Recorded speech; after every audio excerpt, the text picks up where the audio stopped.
Problem number 3.378। एक proton की beam है,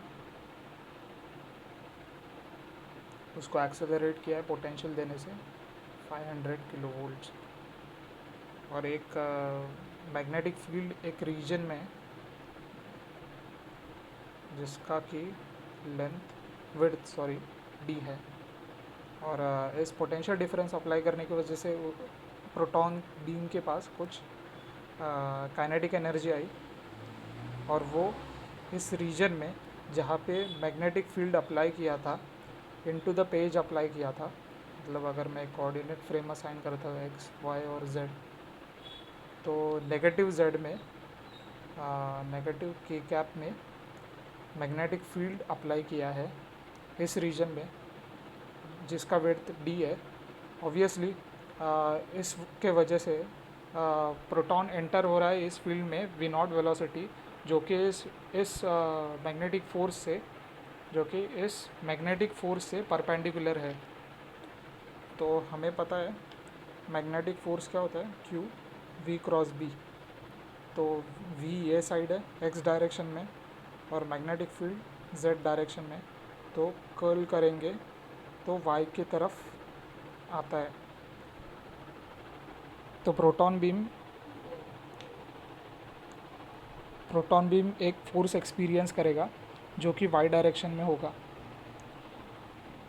और वो कुछ अपना पाथ डिविएट कर जाएगा, तो कुछ ऐसा सिचुएशन होगा, और वो निकलते समय इस रीजन से निकलते समय कुछ थीटा एंगल बनाएगा, और उस थीटा का वैल्यू हमें फाइंड करना है। ये हमारा क्वेश्चन है। तो इसका सॉल्यूशन प्रोसीड करता हूँ। इलेक्ट्रॉन रीजन में प्रोटॉन का बीम मैग्नेटिक फील्ड के रीजन में आ चुका है, यहाँ पे है, और उसका रेडियस ऑफ कर्वेचर आर है। Suppose radius of curvature R है, और इस आर से ये मैग्नेटिक फोर्स होने के कारण ये पाथ को कुछ इस तरह डेविएट करेगा और ये एंगल थीटा बनाएगा। तो हमें ये थीटा का वैल्यू फाइंड करना है। तो ये एफ एम था, मतलब तो इसे ज्योमेट्री से सॉल्व करेंगे। ये भी डिस्टेंस आर होगा। इसे मैं वापस एक बार ड्रॉ करता हूँ।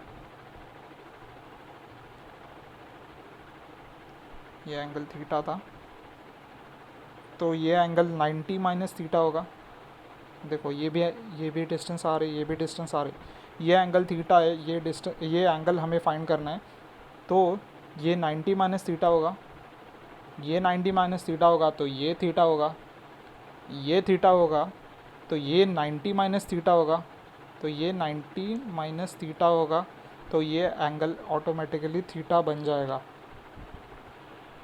और क्वेश्चन में हमें given data B is equal to 0.51 tesla, voltage दिया है 500 किलो वोल्ट, डिस्टेंस दिया है 10 सेंटीमीटर, और एंगल वो थीटा पूछा है।